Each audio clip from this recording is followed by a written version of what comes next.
students, Dustin here. So on this tour, we're actually inviting Greg Giraldo from SVR Design, who is actually your summertime instructor. Greg's actually with SVR Design, who's actually been involved in both the Barton project that's currently ongoing, as well as the Highpoint project, which we're touring today as well. So when you hear his voice out here and all that, understand that, get used to it, because he will be talking quite a bit about maintenance and implementation of green stormwater infrastructure in the summer to kind of build on what we've done there. So we'll team up again in another field trip. But and looking forward to the summer. Okay. All right. So Greg's going to really kind of take on talking about the project background, of what Barton's all about, why the project is there. One of the reasons why we're here, though, is in the presentation materials, and you can go back and look at them. I was at home yesterday, so I didn't print a whole bunch of copies of the presentation. But basically, SVR did a very good job, and King County did a very good job of laying out why they chose certain blocks versus other blocks. And they talked about some general categories. One is planter width. As we can see right here, this was a good planter width in terms of lots of space within it. But if there was not much planter width, then they generally would try to screen out those blocks. Other factors were the grade of the street. If there were steeper grades, I think it was 5 or 7% grade, then they screened that out. And so it was a very nice little slide-by-slide projection showing, okay, this is all the area that is connected to the combined sewer system here, but then if we look at each one of these criteria, that takes away certain blocks. So we had grade, we had planter, street width, the slope of the cross or slope of the road. Obviously, if we're on the high side of the road and it's a thrown road, then that's a block or a side of the road that's not going to have GSI practices on it. Other factors then also were trees, utility locations, and I'm missing one here. So you guys weren't looking at connecting CBs or anything? We did end up doing something very similar to that. Yeah. But yeah, well, I guess we'll kind of get to that kind of what the block design is. But I think it was very important first to kind of just do this very almost like feasibility study of what blocks and kind of basically trying to kind of screen all of those out. Yeah. Because there's a lot of blocks in here that you might think would work, but then actually when you dive into the details, they didn't work as well as we thought they would. So there's some moving around of these blocks. Yeah. I think, they followed those kind of general rules to do general screening, and then went back and refined the approach and took another look at good opportunity areas. Arterials were another spot that they initially said, let's not do any GSI in arterials. There's just too many conflicting needs in an arterial. Too much traffic, so if you do a bump out of the curb, you're taking away too much parking and too much traffic movement there. So really, starting from the top of this basin, we'll be walking through, we'll kind of go through a couple blocks that were ideal considered, and then we'll come by and we'll see some of those other conditions that they screened out and said that, okay, this is the block that we can't really do. So I'm going to hand it off to Greg to talk a little bit more about the project background process. So we're right now in what we call the Barton Basin, and essentially this is part of the King County's 4H projects. They're trying to look at ways to actually get CSO control in 4 project areas. So in all of those projects, they looked at the feasibility of GSI. Unfortunately, many of those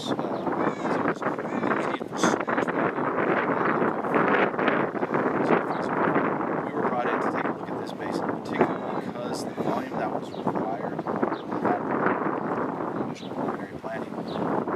was required to store, bring that kind of peak down from the storm event so that you wouldn't have a CSO was small enough that it looked like maybe GSI was feasible. Now, GSI feasible can mean a lot of things. It could mean like what we're going to talk about, retrofit landscape areas. It could even mean like a retrofit of housing homes. It could mean pavement alleys. It could mean a lot of things. So what we were doing was looking at first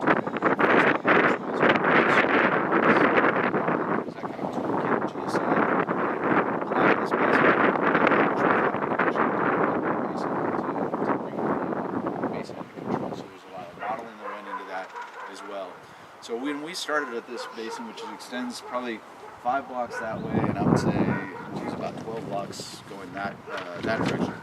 It's quite a large area. And you kind of look at this and you kind of look up and down and you say, well, this looks pretty similar, but actually when you really get into it, we're going to see a lot of variation. There's a lot of areas where we have this good 10-foot wide landscaped area. When you look down the way, there's no driveways, there's very little utilities, there are very little competing interests in this set of landscaped area, but there are other blocks where that changes quite a bit. And so we're going to take a look at those. So when we kind of came through here, our first idea was bioretention, and a very just straightforward bioretention. Rapidly extending the full block, and as we walk down, we'll kind of like look at some of the things that will be looked at in the planning phase. But as you look around and you look into here, there's a lot of things that you can kind of see. So at the end of the blocks, you see there's no curb ramps. So that was one of the things we knew we would likely need to do, install ADA curb ramps. So that takes up a little bit of area. There is every house has got a water meter. That's another competing interest in that area. And as you look down, there's no driveways, but there's definitely some utility poles. We knew we'd have to stay away from those. So when you kind of look down that whole area from a planning standpoint, we only assumed that maybe we could use 70% of the whole length of this landscape planner. So that was kind of our benchmark point. And that will change from block to block. Is this drained? Actually, all of this, it's a little strange. So topographically speaking, everything kind of goes that direction. But all the sewer lines is combined. So all the stormwater that falls enters into the sewer system. And that goes all the way down to Barton Street. And then it basically bucks grade and goes towards the Fauntleroy area where the ferry dock is. There's a pump station there that's being upgraded as part of this whole project.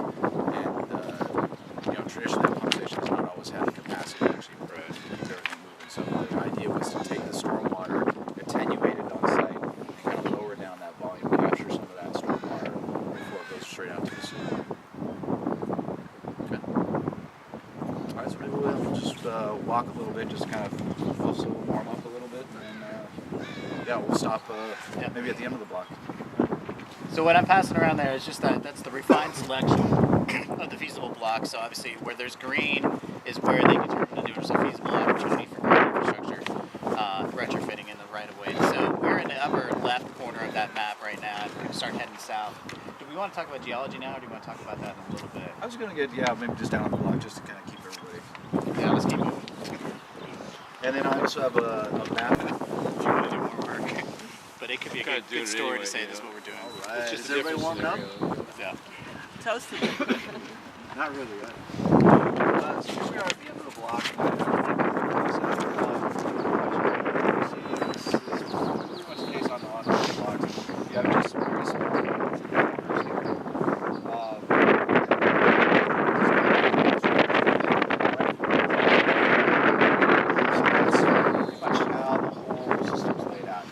Now, I'll admit, when we came out here and did the feasibility study, looking at this, we're like, wow, this is great, nice and wide. The next one's nice and wide. These are huge. I don't think we saw one.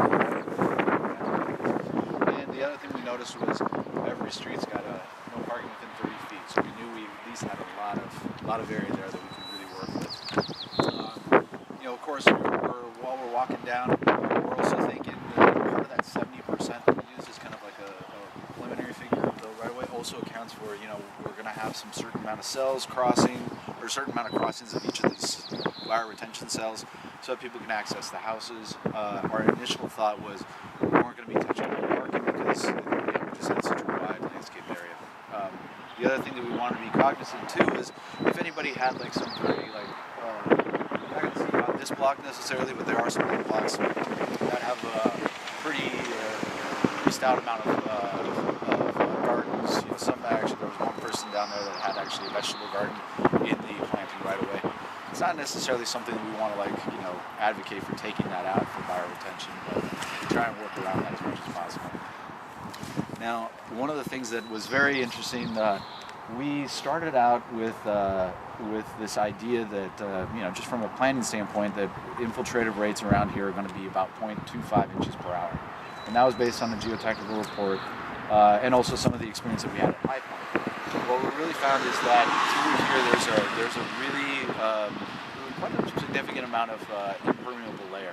So we'll get to that when we kind of talk about design, but from a planning standpoint, the 0.25 inches per hour we thought was a good place to start to just kind of size this and look at all these areas. going through kind of the whole design, we kind of landed on this idea that we needed about 32 streets. So meaning 32 streets, like this entire width and length would be all bioretention cells, and that would give us enough volume to control that CSO event that we were looking to control in our modeling. So that's kind of where we started at the planning stage. From there, we actually took that, at the same time that we were doing that analysis, another company was looking at a gray option, which was just a big tank located at a church not too far from there, kind of over that hill. And so that was kind of the gray and green option. King County went and evaluated that. They evaluated it for risk, they evaluated it for construction cost, and a few other factors. Also kind of like the knowledge that in the basin, it ended up actually being a decision from Dow County.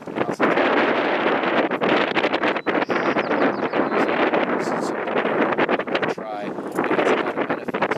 Let's go see how this will work out. And the long-term cost showed that it would be cheaper than their actual gray option. So that's kind of the story of the planning phase, and then we'll keep walking a little bit more, and we'll talk a little bit more how then moving into the design phase. Yeah. I have a planning question. Yes. So driveways, do all these blocks have alleys in the back? Or Such a great question. I Yes. want to rebuild my house and I want to put a driveway in. Yes, Yes. they all have alleys. However, and maybe we'll get to see some of those. That was actually one of the big things. It's such a good question. The the alleys, we'll see some of them. Some of them they have great. Some blocks have really great alley access. And then some blocks have alleys, but they're not improved alleys. So one of the things that we started looking at was in that first preliminary look was, well, why don't we just rebuild these alleys and make green alleys and put the storage behind? But there was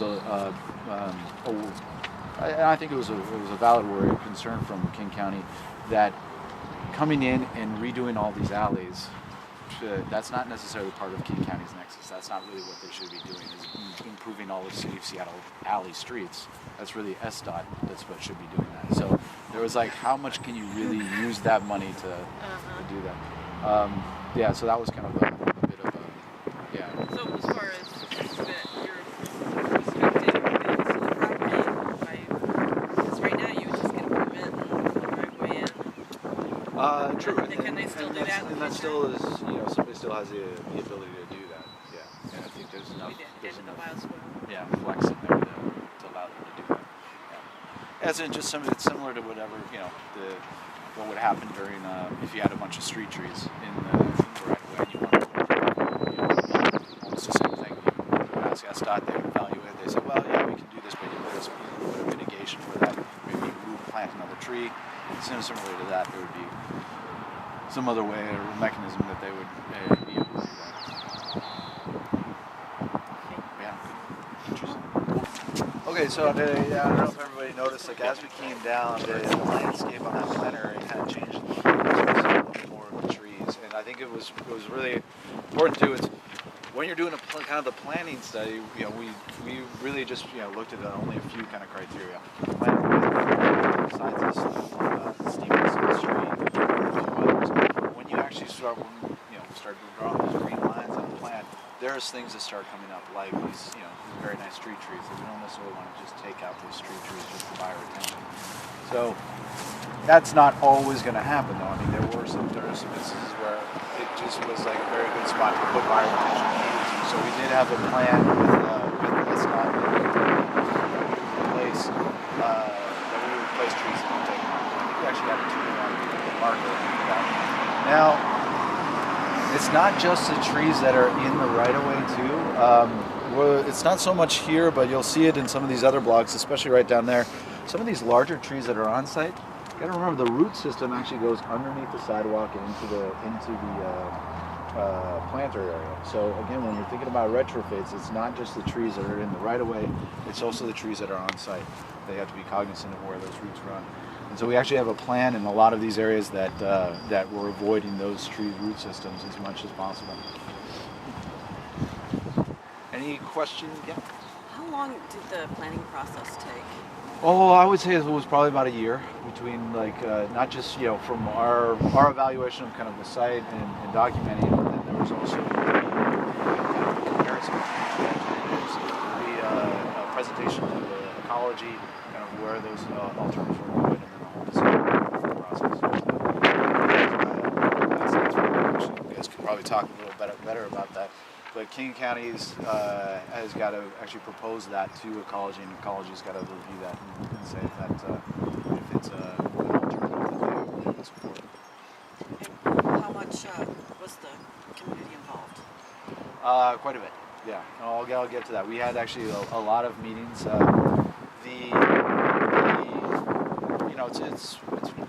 It's a long process, but while everybody was looking at those two different alternatives, that was actually we were still in community involvement meetings during that time. So they kind of presented as they were presenting to ecology, and as we were investigating the green and the gray option, the community was also involved in that piece.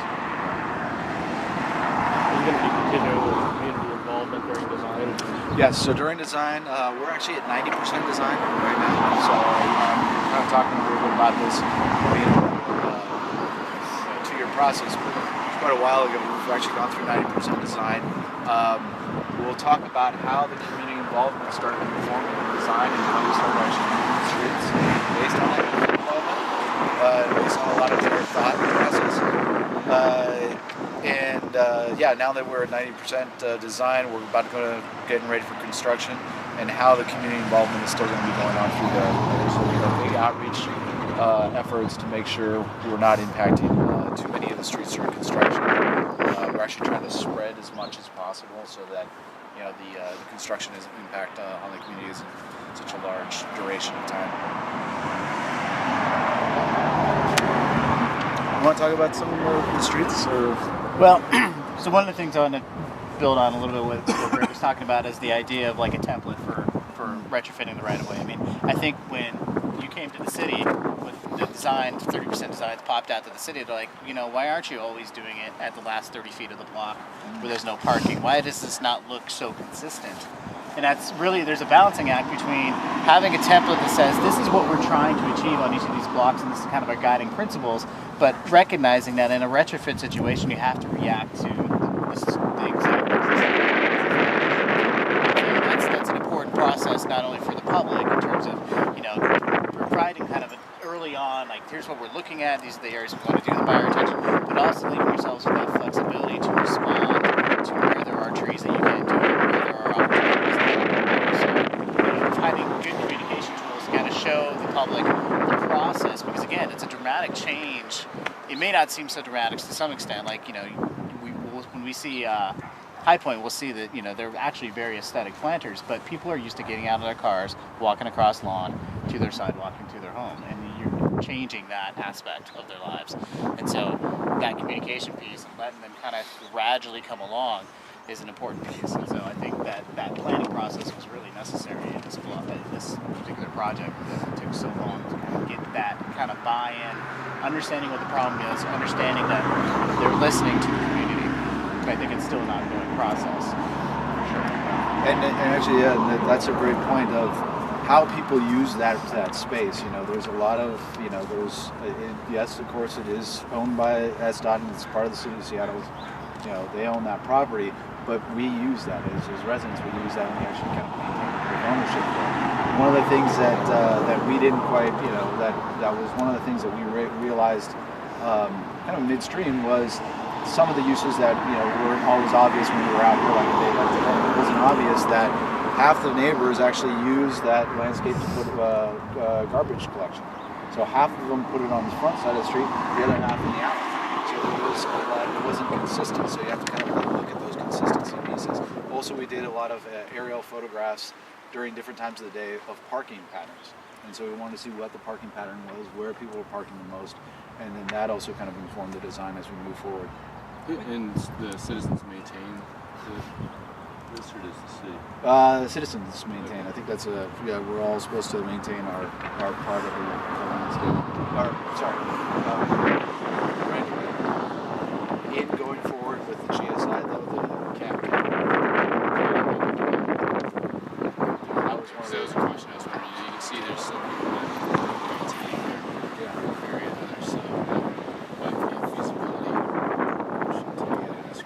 At this point, the the idea is this is because I think it's a little bit different too because it's for CSO control. Yeah. The county wants to really sure that this is definitely it's a facility, so they want to make sure that it's controlled. And this is going to be more of a question for you, actually, just because I don't know how much you guys looked at it. I forgot to look, but basements. The idea of doing bioretention here, in this sort of situation here, if you're doing bioretention here, we have a slope going off in this direction. If there's an underlying till layer, which there is in this neighborhood, and there's basements in there, that becomes kind of a risk in terms of what's that? Or retaining walls, such as this, exactly. So my question was a little bit of that. How much was that taken into consideration? I know that your final design is a little less risky in that terms because you're infiltrating with the wells. But. Yeah, exactly. So when we started looking at that for blush, something like, there are some streets that actually had quite a bit of difference in elevation between the front yard and that right of way on that side. So we looked at that and basically saying, that block was infeasible. So in our first passive feasibility, we took out a lot of those streets, and then some of them actually we looked at them and they pulled some of those back in. We actually have a design detail for some lining and also because the design has changed to something more that actually infiltrates a lot deeper. Maybe that's a good time to talk about that. The geotech.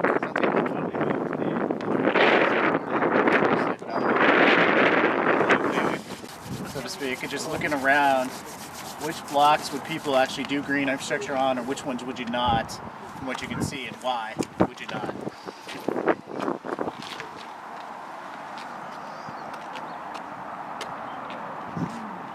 Wouldn't do that one because of those nice trees. Yep.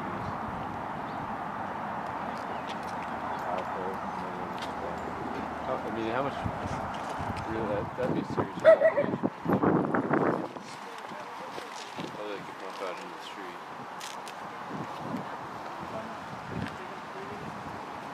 Because it's all concrete.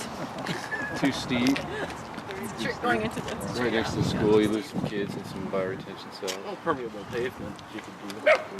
Yeah. At least for a good portion of it, and maybe even Got a fire hydrant here. yeah, Probably great big impermeable parking lot could be permeable.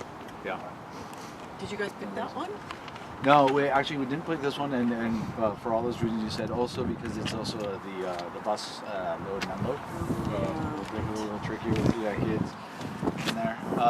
But a great point too. I think when we got further down the line, we were looking at kind of options. This is definitely kind of one of those pieces of the options of the school's like a potential kind of future piece of how can they actually look at making not just the school but houses, everything in this basin a little less or a little more permeable or a little more GSI managed. So they're looking at actually expanding the Rainwise program to this basin neighborhood, which is a Seattle program. You guys talked about it? So more from an educational aspect? Yeah, a little bit from an educational, but you got a lot of houses that have downspouts that connect right into the sewer system. So if you can disconnect those and actually get them out into the street, you're also kind of delaying that time that heat water ends up in the sewer system.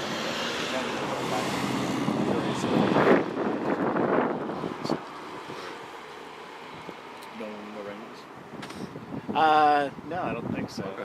I can talk about it. You Well, maybe I'll wait till summer, so I have something to talk about. can. Okay, that's good. You brought up the basement issue. Yeah. Before. How do you have access to the data to show how many homes have basements, Yeah. or do you have to do a survey or what? So what ended up happening is we ended up, as this kind of get progressive, we want to get more and more data. We actually looked around to try and see how many houses had basements. We also went not just like looking around, but also at the community meetings, talking to people if they had basements. We looked at how many downspouts were disconnected in some areas like that. We also looked when we started getting a lot of the geology information in. We found that actually remember that 0.25 inches per hour? We actually were finding that at the surface we were getting very little, like almost none. So at the surface we were, this actually created kind of a problem because we had thought, all right, from a design standpoint, we were just going to dig down, create some nice bioretention areas, and then that would be enough to attenuate the water. what we ended up moving towards was I think Jenny and Matt Miller came to the class and talked a little bit about UIC wells or some sort of way of accessing deeper infiltration. What we found was that we had a layer of till on top, sometimes about even just from like 5 foot to about 17 feet deep, that covers the whole area. There's some areas where it gets, a little less, but what the idea would be is that we'd want to try and bring all that water down, store as much water up in the bioretention, but then try and access that deeper infiltration, and by doing that, try and infiltrate as much water as possible, but also reduce that peak volume down so that it doesn't get into the sewer system. So when we're looking at that kind of deeper access of infiltration, that's when we started, it actually worked in the favor because we knew that if we were trying to access that deeper infiltration, we wouldn't be backing up water into people's homes and into basements. So it had a nice double effect there. Any questions on the geology portion? One thing that was really interesting, there's actually a part of the basin further down that, I wish I could draw this out a little bit, but the till layer actually dives down a little bit and kind of almost creates these bowls. So you'd have this perched groundwater sitting underneath there. And those are areas that we actually tried to purposely stay away from because we didn't want to contribute to that issue. So again, we got a lot of really good data on the amount of, we had I think about 17 borings, a couple of pit tests. Perfect, yeah. Small. Oh, it was definitely a lot of deep. Actually, in your packet, if you look at that presentation, there's a lot of deep investigations that happen there. And so, what ended up, what that kind of, by having such good information, we were able to kind of start looking at areas that we actually did want to stay away from. So there were parts of the basin that we thought, oh, that's perfect. We're going to be further down there from a width and planter wide area that looks great, but then from a geology standpoint it ended up not being as great. So again, the idea was not to be so locked in on where you think everything's going to be going. And in contrast, areas where we had really good infiltration, the planter widths were 3 feet wide, so there was very little we could do there at the same time. Move on? Or, I think you also pointed out the disconnection of rooftops, and that's another important factor of design in the street, is trying to figure out what's coming into those bioretention cells from off-site. And it's very difficult in this sort of setting to actually really calculate or figure out what's connected. Because you'll see, if you look around, you can see some downspouts here. Some of those are just splashing off into the ground. So is that truly connected or not? I don't know. The grade there comes to the planters. So during larger storms, that flow might actually contribute to the rain gardens and affect your sizing factors in terms of how much your rain gardens can handle. But at the same time, it may infiltrate right there on site. It may actually get down and get into their sump pumps and their foundation drains. So it's a tricky aspect of that design. That's something you need to consider into there. If you're just thinking you're just treating the roadway, you're probably wrong because there's an additional area that's draining into it. So you need to go through that investigation and try to come up with some estimates of how much additional offsite areas coming in. So you factor that into your design and make your rain gardens a little bit larger because they're going to receive a little bit more runoff from the outside area as well. Is the design effect on the sidewalks then too? Sorry, so the sidewalk area, is that factored into the design? into the design? Yeah, as far as the size of the rain gardens. That actually did come up because a lot of these sidewalks are 5 feet wide, and the actual City of Seattle standard is 6 feet wide. Mm-hmm. We had assumed, for the purpose of the design, that none of the sidewalks would be touched, and that was essentially we did that because another project in Seattle, different retrofit, Ballard, they were able to do that as well. They kept the existing sidewalks. Right. There was no damage. They were able to construct it without any damage to the sidewalk, so that I guess I'm saying from a treatment for capturing the runoff perspective. We looked at that from capturing the runoff. It ended up being really costly. Yeah. And I think that was one of the factors when we're trying to balance those costs between the gray and the green option. Because remember, we were still kind of in that evaluation period. We wanted to make sure the cost of this, even just the long-term cost, didn't really outweigh the other options. So it really had to do with that cost piece. We wanted to make sure that the capital cost was larger. So you mentioned some of the homes have sump pumps, is that right? throughout the city, there's often basement sump pumps or foundation drain pumps. And where do they pump the water to? In this case, they pump it to the sanitary sewer system, the combined sewer system, because there's no other option. It's not legal. It's not legal, but they do it? But I guess if it's combined sewer, I think there's no other option. So Yeah, there's no other. Yeah, a lot of the houses will have like a curb discharge, or like, in fact, actually right above that, you see the hole right. That might be or used to be an old sump pump.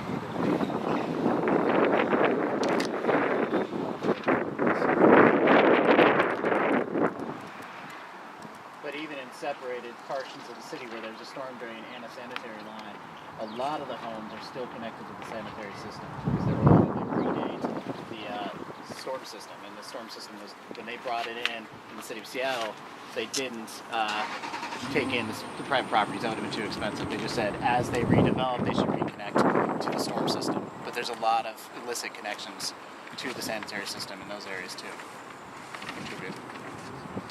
Would go into the planter strip here. So by digging down and creating bioretention and actually going down further, that would definitely create an issue. Do you have their plans to preserve it?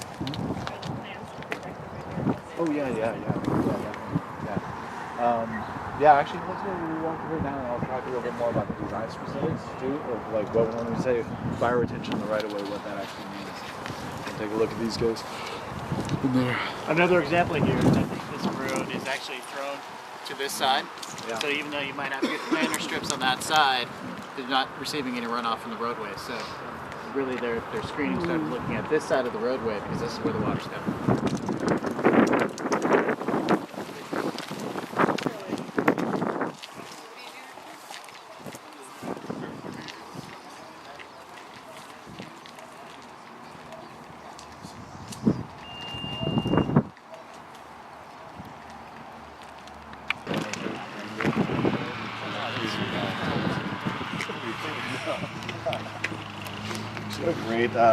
Great spot here.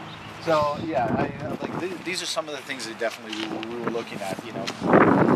Somebody's spending a lot of care and a lot of time in their garden, and we wanted to make sure that this was not necessarily a spot that we're going to impact totally. And a little bit about the design. I started talking a little bit about bioretention and what that meant, and how we're trying to kind of look for areas where we could actually put that in. Also coupled with the idea that we had some problems with where the surface geology was and how much infiltration we can anticipate. So what we did is we moved more to a UIC well system and having that pre-treatment and the bioretention up above. And so the idea is actually by doing that, a lot of our systems actually move further down the block. So you'll see in the design plans that most of the bioretention is at the end of the block. Is actually at the end of the block because there's some UIC well that actually goes down and infiltrates. Anyway, so you'll see a lot of the plans actually change from having this nice clear. We'll see what that full long street bioretention looks like when we get up to High Point, to something that's actually more concentrated down towards the end of the blocks. Another thing to perhaps look at is the presence of the traffic circle here. Definitely creates a little bit more of a challenge in terms of locating the rain gardens down the end of the block. It constricts that traffic movement through the intersection. Right. I know you guys have a challenge with that. And thanks for bringing that up. Yeah, there's so a lot of the areas. Remember when we said that there's those signs that you can't park in the intersection. Well, what a great place to bulb that out and actually come out into the street, bulb that out, and actually have your UIC well and your bioretention at the end of the block. That's great, except when you have a traffic circle, now a lot of your turning radiuses are impacted by that. So it's very important, not just from a stormwater sense that you're looking through this, but also from a traffic movement perspective as well, to make sure that you're also keeping that in mind when you're laying out bioretention. Did you guys consider converting the traffic circle into? We approached that because we actually made the case that the bulbs actually create a lot of traffic calming, so that that could go away. But SDOT was not in favor because if you think about it, neighbors, I live on a street that definitely needs a traffic circle, and neighbors had fought for a long time to get a traffic circle. Now to kind of take that away, even though that you are kind of creating some traffic calming, it's a little bit. Well, what about using the traffic circle itself as part of? It was part of a movement. that's definitely a possibility. Yeah. The challenge there is trying to getting the water into that main, because in this case everything's crowned away from it. So we'd actually have to do some regrading actually to get the water to go into that traffic circle. Plus it's very small, so in order to make it depressed like a rain garden, it'd be not a lot of space. But it's always something we try to think of. And I wonder if you put the UIC well in there. that might not be bad. Except maintenance and that. Yeah, that's true. There's reasons for it and reasons against it. Now, another point about the bioretention, I think we've looked a little bit in class. It should be noted that the whole planning here moved from this kind of surface bioretention. It's actually much more of a facility where you have, yes, there's a depression, there's 18 inches of filter media soil, and there's an underdrain. And so even when we're keeping existing trees, that underdrain actually dodges around those trees, actually goes all the way up the end. So it's clean outs, catch basins. So it's a little bit more of a facility stout, type system than maybe just kind of your traditional rain gardens. I think we got to look at these as more of systems that are intended to actually produce a certain amount of performance. And so we wanted to make sure that we had pipes, access, maintenance locations that we can kind of see ensure that a performance over the long-term life of the project. And I don't know if we had talked about it, but if you look down this block, you can see the sacred party sign down there, and that was another factor in design in terms of not locating a bioretention site right in front of those properties. I think that was a criteria you guys established. And then also, fire hydrants. I don't know what you guys did about fire hydrants. Are you leaving a landing pad in front of them? We are leaving a bit of a landing pad, and in some cases I think we actually relocate one or two of them, but yeah, not too many. Yeah. There's one street that was another thing we kind of looked for during the site feasibility. Even though the GIS plan may show water line in the streets, sometimes that water line is actually in the planter strip, and you'll see some valves and some valving, usually at the sidewalk here or at the crossing streets, and that's an indicator. Well, maybe that's not such a great idea to have. We didn't actually see that until the survey came, and we had to kind of shift and have some contingency plans in. We head this direction? Yeah, let's do this. Do a kind of loop back and get.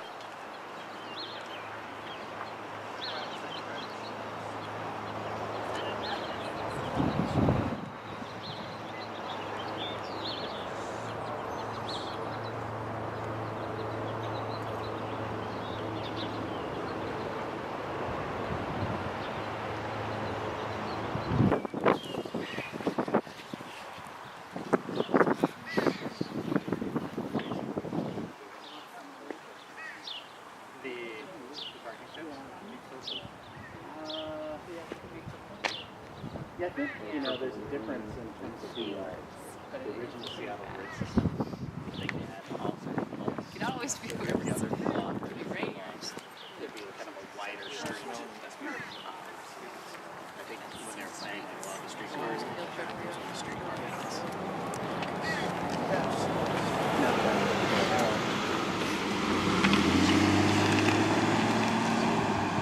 I stopped here because actually I was going through the Barton information, and when the initial screening showed this as a feasible block, and then a later screening or refinement showed that it was off. And so I kind of wanted to ask Greg what the process was there on that. How did we think that we could fit bioretention in here? Maybe. I think when we looked through the feasibility, we were looking at, yes, of course, a 9-foot wide or 10-foot wide planter strip, very feasible.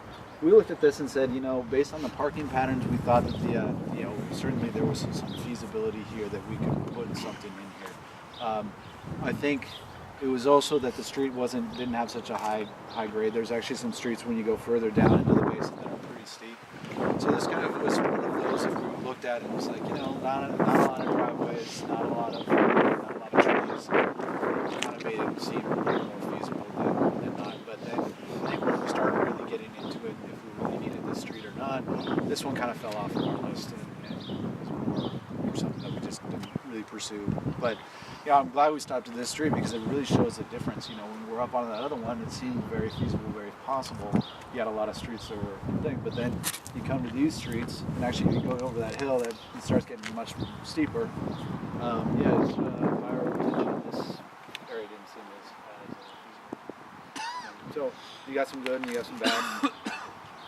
And on the parking side of things, if you're actually going to take more than 2 spaces on a block, the city requires you to do a parking study to evaluate the usage of that street to see if they actually you can take away those 2 spaces or if they're truly being used by the public. So just another consideration there. Try to take parking. They'll allow it, but you need to prove it that it's necessary. Should we head back there? I think we're getting cold. We've seen a lot of what we've seen a lot of stuff. Keeping everybody warm.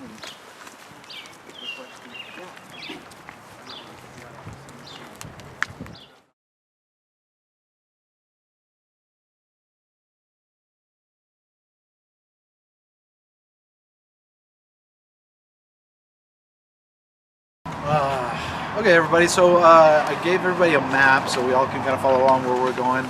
We're going to be walking Highpoint development. Highpoint is a project that was basically started in design in about the year 2000. Started construction, I think actually started opening up around 2004, and then it's a multi-phase project. It's 120 acres of housing development. That was the owner is actually Seattle Housing Authority. And what this is actually one of the first mixed-use income neighborhoods. Now, what does that mean? Well, to actually explain that, I'll explain a little bit of the history of this Highpoint area. Highpoint used to be military housing for about the whole 120 acres, and what it ended up being converted into single-family residential housing that low-income houses, low-income people would either rent or they'd be supplied areas. So that housing, built in the 1950s, then started really kind of deteriorating. And what Seattle Housing Authority did was they came up with this idea of developing the whole area, making it a little more dense housing for their residents, for the Seattle Housing Authority, and then selling different blocks or different lots so that people can build houses. So that would be a mixed income. So you have market rate housing alongside with low-income housing. That would therefore kind of create a mixed community in that way. This is kind of, I think, one of the first projects of that kind where they actually came up with that approach. Now, what we're going to be looking at, of course, is more of the stormwater and LID features, natural drainage that is surrounding the area. This is, again, 120 acres that sits above Longfellow Creek. So 2 concerns we have is the amount and volume and quickness of the water that's actually getting to that creek, and also the quality of water that's getting to that creek. So you'll see that there's a lot of elements that have to do with flow control and also water quality treatment. We're going to walk the site. We're going to start at the north end on 32nd Avenue, which is the first permeable pavement street in Washington. It also has a nice natural drainage swale along the east side of it.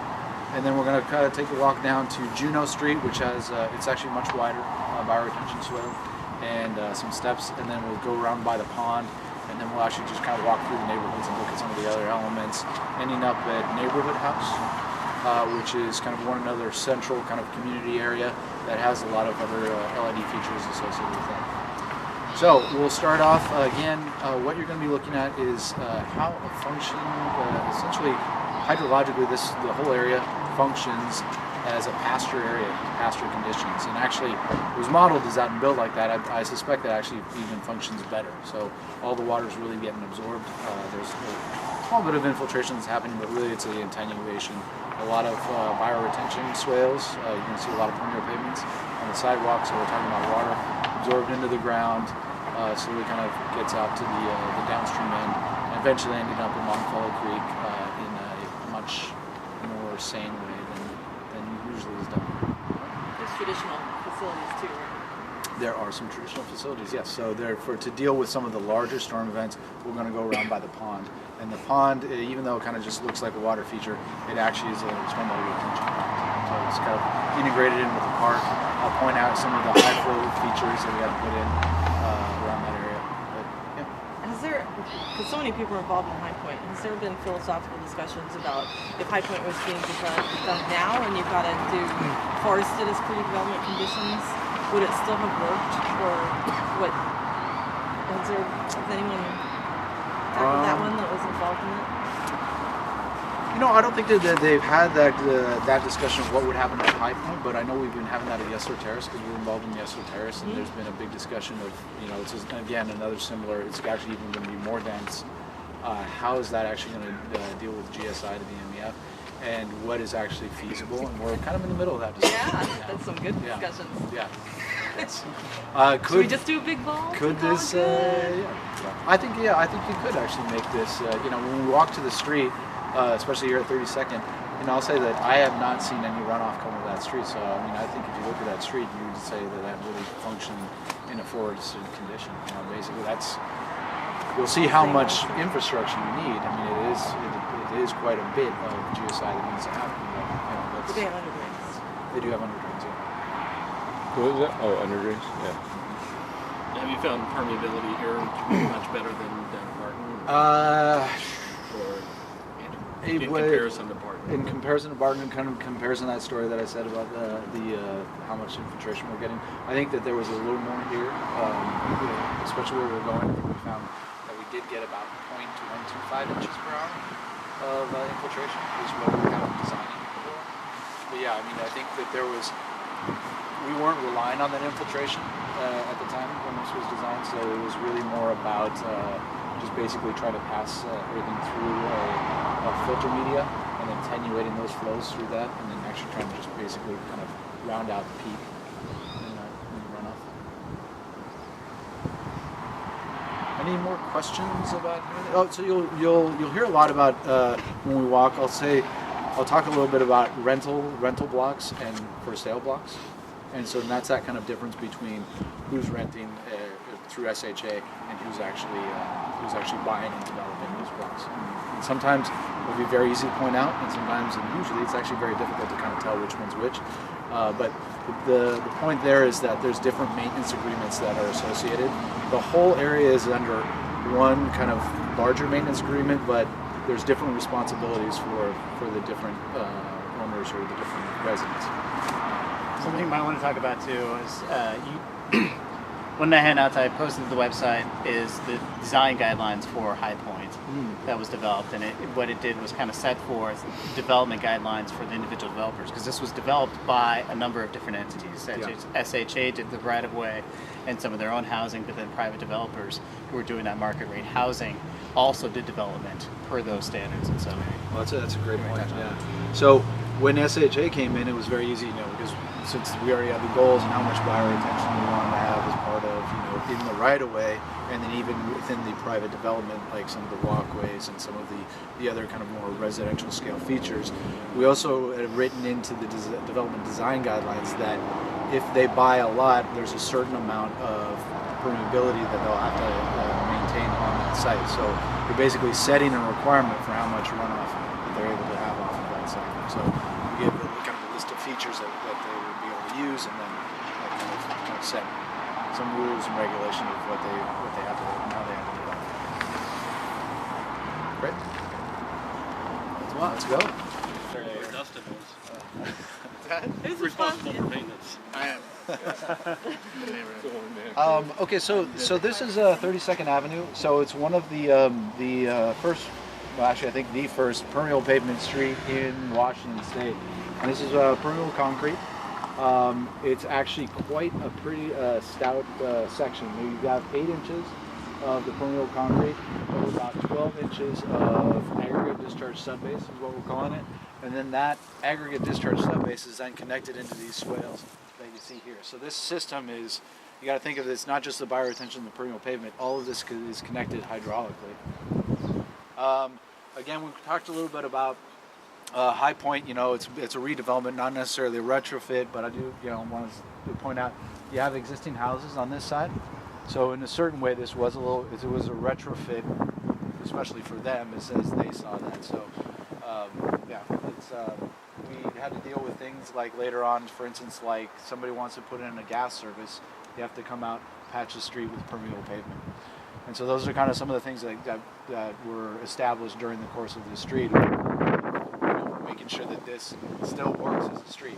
People are going to want to cut in the street, put in a gas service or a new water main for a new house that they put in, or water service. So those are the things that we want to make sure that can still happen in a roadway and not basically just designing that out of it. Let's see. The bioretention swales, I'll just explain a little bit about that. There's about 2 feet of bioretention soil below that bottom level that you see. The planting is all, I think, pretty much all native. I do think that there were some ornamentals added to this. And then everything is actually goes down to the end, and then both combine in the storm drain system that then actually then goes down to Juneau Street. Somebody made the comment that there seems to be a lot of weeds.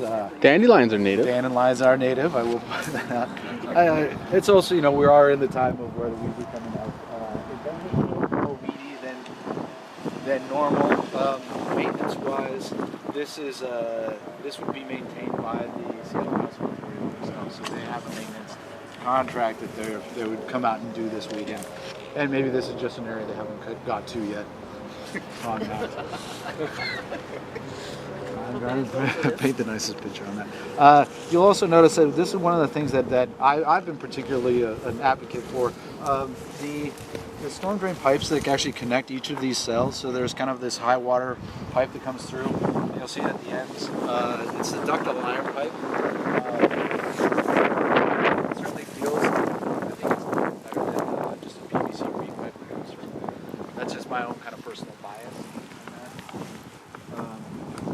Yeah. What did you call that? Oh, it's a ductile iron.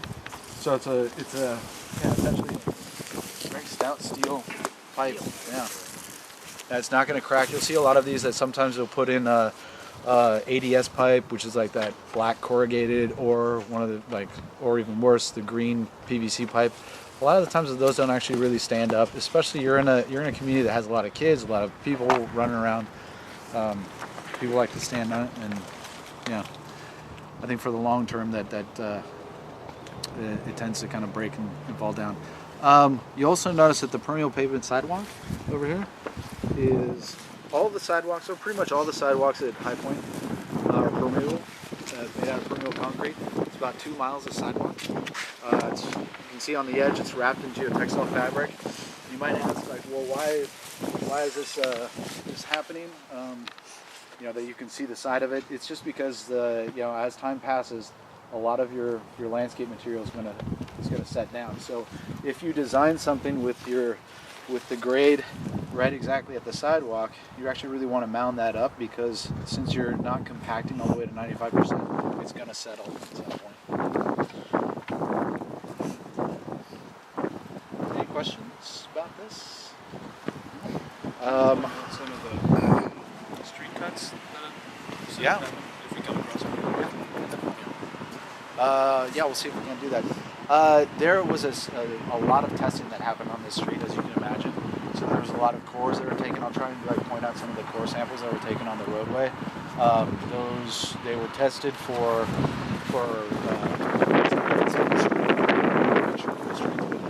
last for many years.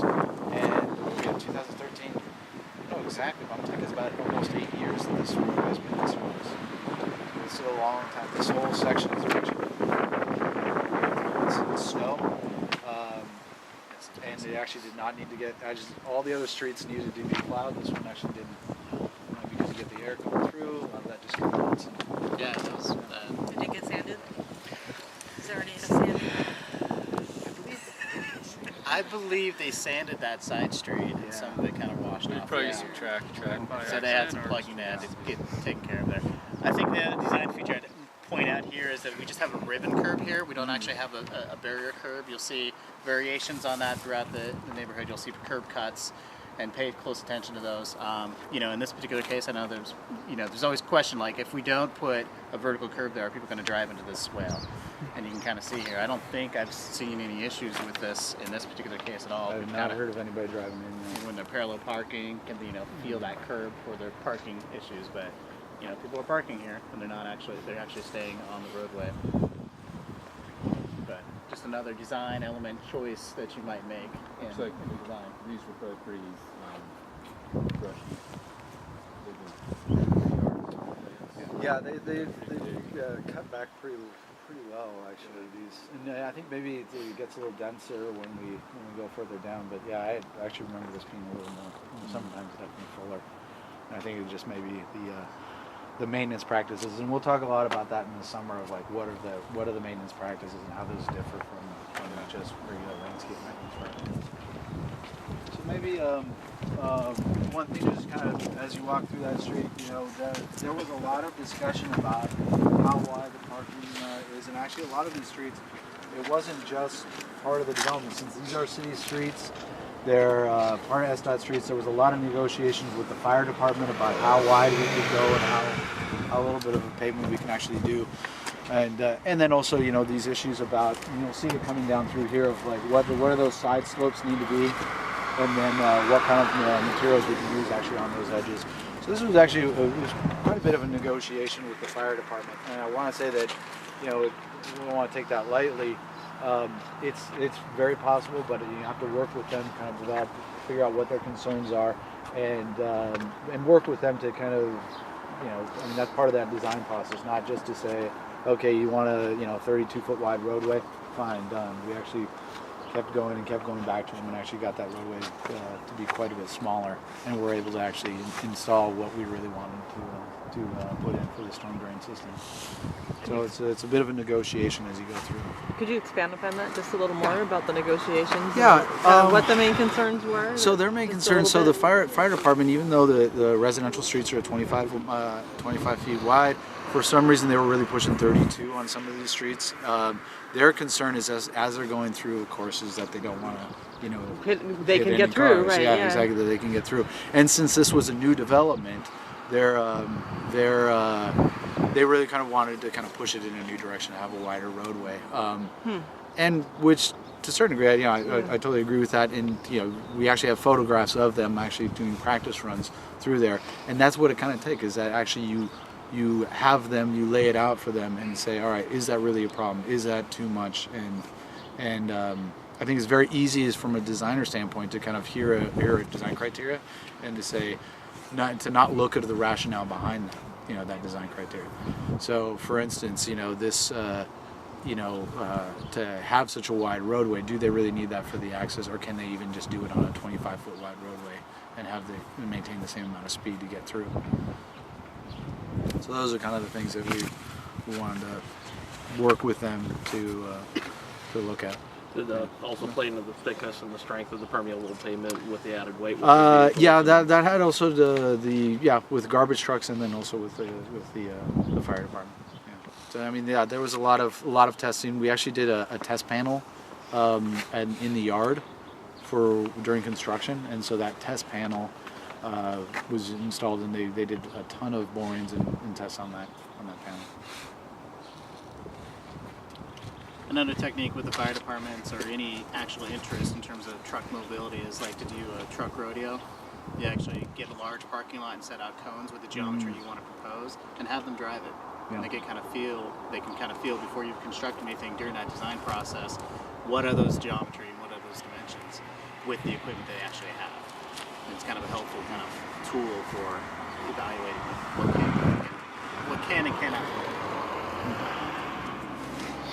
Sure do. Okay. So we're on Juneau Street right now, which is actually probably the north boundary of High Point. You can see the character of the bioretention swales are a little bit different here. Actually, because this is a little bit steeper of a street, we actually added some weirs coming across here. You also might see that actually somebody's been through here weeding, so that's also a good positive standpoint. This street actually takes most of the drainage that is kind of coming up from the north end, so it's a little wider because there's a little more flow that's coming through here, and then it basically discharges into the park, which is where we're going to go next.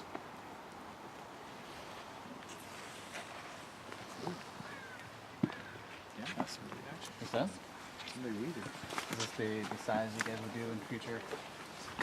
Something like this. That's actually a good point. I mean, I think that maybe we can talk a little bit about the rear options. Yeah.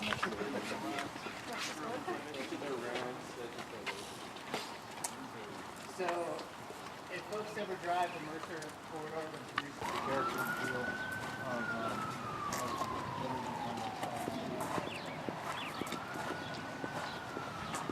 Water here before they...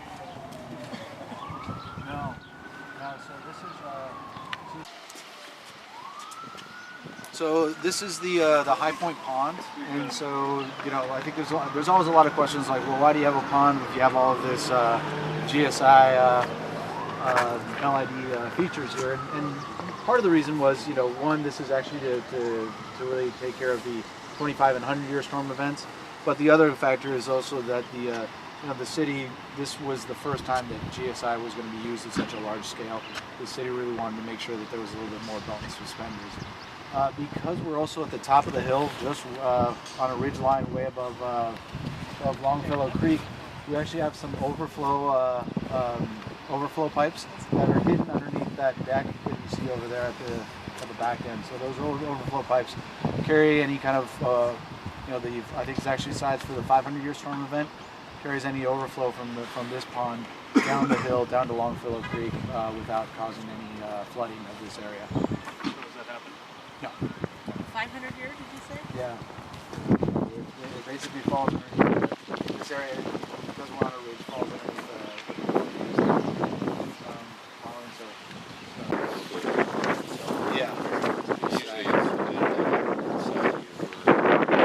yes, and so it's that berm back there against those houses.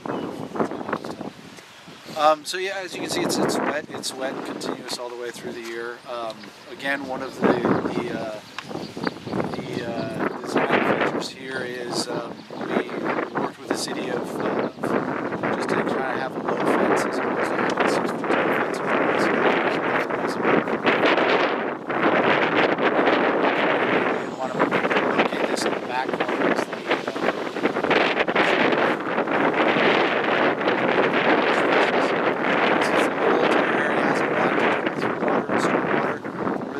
Really important to kind of have this be more of a feature than just being a facility. So did you meet the slope requirements, or was there some kind of agreement to not? There was an agreement not to. Yeah, to kind of say, all right, well, why the 6 foot tall fence, and why, if you have a lot more small children eyes, drowning. And yeah, I think there was a little bit more of like the fact too that we have so many eyes on the pond that. Less risky. What about the water features that pumping the pond? Just pumping and recirculating.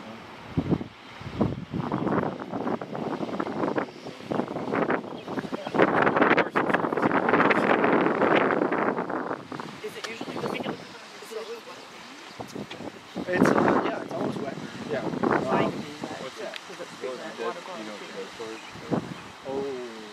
Designed to hold water so that you have And I've actually been out here during, or just after, I've got some pictures I might be able to post to the Google site if I can figure that out. Still, Does it come sometime up? in the summer you'll get it. But the other factor of that same storm was you go out on the streets, like Greg mentioned, like there was no snow on the permeable pavements. You also just notice that there's no water on the streets because the water's getting into those rain gardens. So there may be ponding in those rain gardens, but it's not out on the street. So it's a little safer for people to drive around because the water's not being held by that curve. If you think about a curve, I actually had some comparison photos of the surrounding neighborhood where water's just basically coming out and running throughout the curb line there, and actually creating a bit of a danger. So think about that safety aspect also of the green infrastructure by having these swales that actually keep the water out the drive miles. The role of stormwater in the overall landscape. Pretty subtle, but Dustin was talking about the artistic aspect of this job and the raindrops that have been etched into the concrete that lead to the project.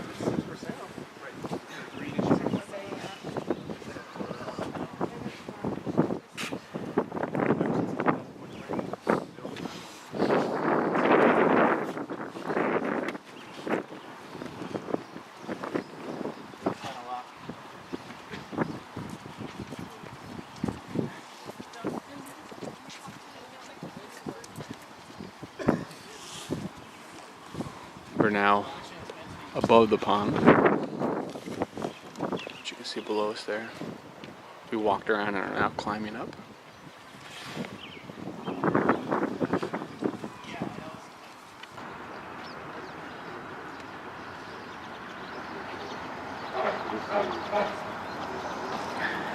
So a couple of examples here. One thing is like that tree. That's a tree that was here before the development. You can see where they brought in and they got rid of the planter there in order to preserve that tree. And again, the main principle there was give it lots of space. It's got the right of way here, so let's vary the section so we can preserve that tree. You'll see in a lot of these cases, a lot of these bigger trees, you can see that treatment going on where they did a tree inventory, like I said in that presentation there, where they did put values and appraisals on a lot of these trees and really did a lot of design features to try to keep them in place. In the backs of some of these lots, you'll also see some of those trees that were preserved and held back and said, developers, you can't take these trees out. Another aspect here you'll see is this is kind of the typical high point swales. Actually, on this tree here, there's actually two treatments of the vegetation. There's actually a grass-lined swale on the uphill side there, and then at the bottom it's more of a rain garden type planting palette. They did that initially also just because they were trying to give people that kind of feel that yes, we can do this with more of your traditional looking lawnscape area. But this is phase 1 of Highpoint. In phase 2 of Highpoint, they actually started seeing a lot more that the desire, they made it an option. And they saw a lot more of the desire for the more rain garden style planting palette because people were now getting used to that in the right of way instead of that lawn palette. It also performs quite a bit better. I mean, when you get that turf in there, it can mat up a lot more and restrict infiltration through it. But the general idea was to try to demonstrate that yes, you can do different things here and kind of have it still look very urban in terms of look. But you'll see that they've got curb cuts along the way, and we'll take a closer look at some of those curb cuts.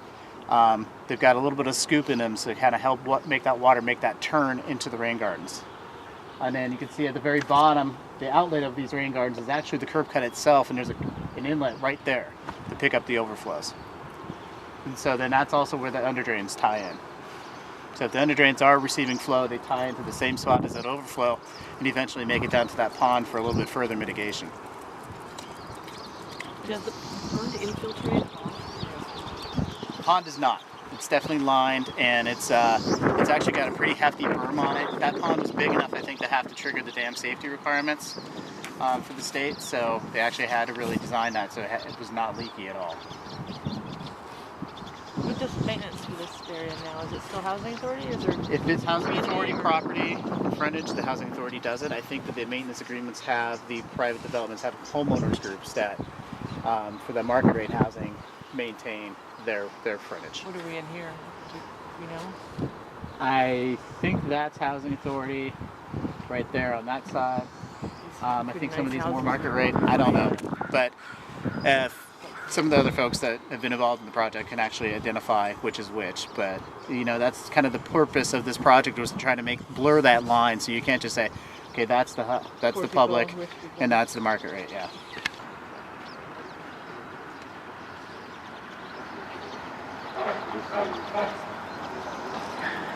So a couple of examples here.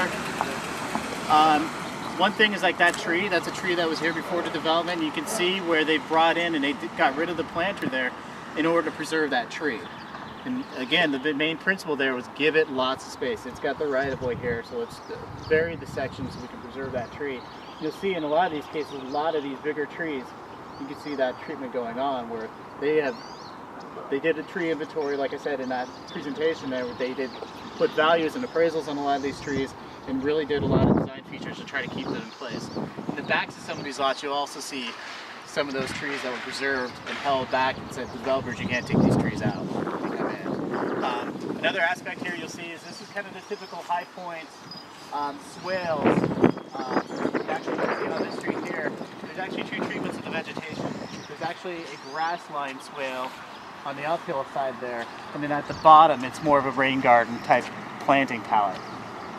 They did that initially also just because they were trying to give people that kind of feel that yes, we can do this with more of your traditional looking lawnscape area. But this is phase 1 of Highpoint. In phase 2 of Highpoint, they actually started seeing a lot more that the desire, they made it an option. And they saw a lot more of the desire for the more rain garden style planting palette because people were now getting used to that in the right of way instead of that lawn palette. It also performs quite a bit better. I mean, when you get that turf in there, it can mat up a lot more and restrict infiltration through it. But the general idea was to try to demonstrate that yes, you can do different things here and kind of have it still look very urban in terms of look. But you'll see that they've got curb cuts along the way, and we'll take a closer look at some of those curb cuts. They've got a little bit of scoop in them, so kind of help make that water make that turn into the rain gardens. And then you can see at the very bottom, the outlet of these rain gardens is actually the curb cut itself, and there's an inlet right there to pick up the overflows. And so then that's also where the underdrains tie in. So if the underdrains are receiving flow, they tie into the same spot as that overflow and eventually make it down to that pond for a little bit further mitigation. Does the pond infiltrate? The pond is not. It's definitely lined, and it's actually got a pretty hefty berm on it. That pond was big enough, I think, to have to trigger the dam safety requirements for the state, so they actually had to really design that so it was not leaky at all. Who does maintenance for this area now? Is it still Housing Authority? Is there If it's Housing Authority property frontage, the Housing Authority does it. I think that the maintenance agreements have the private developments have homeowners groups that, for the market rate housing, maintain their frontage. What are we in here? Do you know? I think that's Housing Authority right there on that side. I think some of these are more market rate. I don't know. But some of the other folks that have been involved in the project can actually identify which is which. But, you know, that's kind of the purpose of this project, was to try to blur that line, so you can't just say, okay, that's the public and that's the market rate, yeah. These are confinement rings to kind of keep the porosity, let you use an open graded gravel doesn't compact together.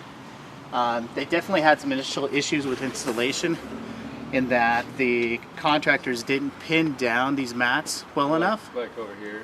Like over in here, yeah. What ends up happening is when a car's wheels turn on these systems, they start lifting up the edges. So you really have to pin them down really well, and they kind of pluck out some of the gravels. So the idea is this keeps the gravel from compacting? Right, so this is, if you look at this gravel, if you would do a gravel lot, you would do more of a crushed gravel that kind of cements together and it becomes very porous. But here, this is a much more uniform gravel with no fines in it. And so these confinement cells hold that in there, gives you that structural capacity, but still allows you to have that open graded gravel that allows the water to perk through it. And there's a lot more modern, this is a 10-year-old system now. There's newer systems that do a little bit better job of this, but I think you always end up with a little bit of an issue with these in terms of plucking out the gravels out of these cells, because a turning wheel just puts a lot of force on that frontage. And even with porous asphalt or porous concrete, that's usually one of the biggest sources of that spalling you'll see, is that turning movement really plucks. Design feature as an alternate to doing the ductile iron culvert pipe is actually this kind of runnel channel. Oftentimes one of the challenges here is this one's actually doing pretty well because it's a good slope, but they'll fill with sediment. If they're too wide and too flat a slope, a lot of the debris and leaf debris can get hung up in there. And once you start building up a little bit of sediment, it starts collecting more and they can become clogged. But again, the idea there is to keep it shallow. Again, that other one with the culvert, you saw how deep that rain garden was. Here, this is much more shallow and a little less of a change in grade between the curb line and sidewalk. So it's a good solution if you can get to work. And obviously that's a very hefty grate to allow traffic to go across it.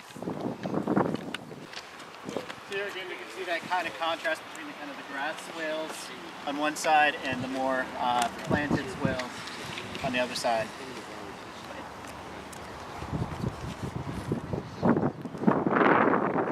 Okay, this is the community peat patch here, and then that building over there is the neighborhood house. It's kind of a group house for the entire area. It's kind of a community center.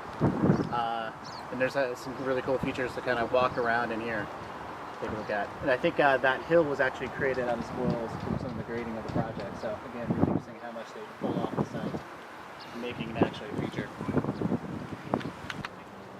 But then you try and separate the layers. So it's almost white. Here's a feature I wanted to point out is, see how the inlet here, you actually see it start to deposit sediment right here. You also see vegetation kind of growing over that, and this can kind of really ruin the efficiency of the rain garden by damming up this inlet area. So the kind of key there is to really make sure you have a good drop off that curb inlet so that you don't have the depositing of that debris. And all make it down to the bottom of the rain gardens. This ends up becoming a point where the maintenance crews have to come out with their shovels to actually clear this out periodically because there's not quite enough grade going into the swale. So you talked about like having it scoop around. Would that be like a built something that? Yeah, so there's other ideas or other options that'll flare the curb there and actually create kind of a concrete pad to kind of break that slope into it and just come in all the way. Yeah. There's other spots where you might be able to actually see erosion here though. So it's a balancing act between having too much slope, but make sure you have some rock there, some cobbles there to kind of keep that from eroding, but not having enough slope so that it actually dams up. So we can model it differently, Versus the modeling. in terms of what kind of review triggers, which makes, I mean, full drainage review is a lot more expensive than a lower one. Because if we could actually count it as pervious, we wouldn't be triggering full soak. That was interesting. Any birds in there? Yes. So in here, you can look down in this structure, you can actually see that there's a pipe protruding into here. That's the underdrain. Into there. So there's a conveyance pipe underneath each of these. See, these are the swales that are interconnected. So that upper pipe is perforated, collecting the perforated drainage. But it comes out of that perforation into the next structure and then drops into that lower pipe, which is conveying it then down to the pond. So this is an interconnected swale here that's got the elevated underdrain in here. So the swale goes down a little bit further so it can get infiltration first. And if it can infiltrate, great, then the underdrain never actually sees any flow. But if it starts backing up there because the native soils can't handle that runoff, then that underdrain can start collecting flow and connect it into the system so that you don't see prolonged ponding in the ponds.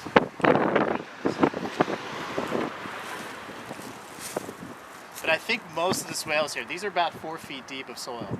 They're really deep in terms of most rain gardens because they were some of the first ones done out there. Just like, let's just make these really deep, but let's get those underdrains up higher in the cells so that you can actually get some active storage that will be infiltration. Is there any monitoring going on out there now? Long-term monitoring? There was a monitoring immediately after construction for a couple of years, and they actually were trying to measure flow out of the underdrains, and they could, where they had selected their monitoring points, they weren't getting flow through the underdrains at all. So there's nothing going on now. So there's nothing going on now. So out of it's a steel end section, aluminum end section. But it's ductile iron before that. Yeah, it's just the insert. So this is the collar here for the ductile iron pipe that's going underneath the pathway, but that's just an insert end section. Typical, I think it's flush net. Keep kids and critters out. Right.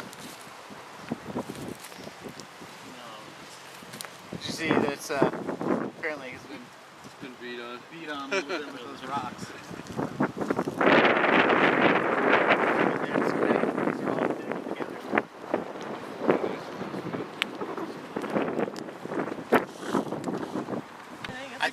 Is it getting the roof too? Or?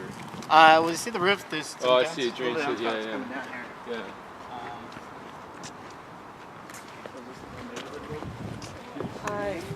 The community, like a community center, yeah, it's part of the Here you can see this feature here where the downspouts coming down into this graded trench drain and then coming down into the rain gardens. I imagine there's probably a pipe right down there, yeah. You see that pipe popping out of the rain garden on this side. So if it's just that jack. That's gonna look like. Yeah, I think there probably more. There's got to be more drainage justifying the rain gardens, but. Something I wanted to do is, like, as we walk back, take a look at a lot of the downspouts too, because there were some unique things people did with downspouts in this neighborhood. They had some splash blocks that kind of are shaped like salmon, kind of get that idea across to people that there can be another artistic feature there to dispersing and disconnecting your rooftops. You'll see a lot of the downspouts. You can see their downspouts are actually spilling out into the lawns. We have permeable pavement here in the parking lot, and the use of wheel stops instead of curbs to allow excess water into the berms.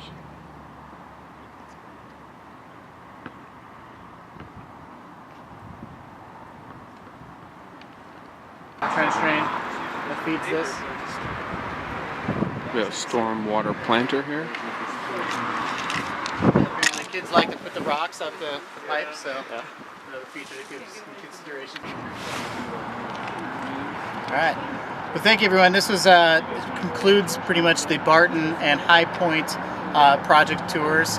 With Barton, again, just to summarize, what we were doing was looking at a future retrofit project. It's a CSO control project by King County. It's currently at the 90% design phase, but it's been in about a 2-year planning process to evaluate feasibility of what blocks they can do to reduce flows to the combined sewer system, and work very closely with the community to evaluate what are the best locations and what is the design that they need to accommodate to make it fit within that existing neighborhood.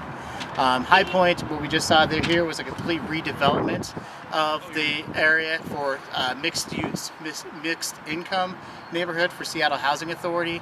Again, it incorporates impervious pavements and bioretention throughout the neighborhood, and had a standard of trying to meet pre-development pasture conditions.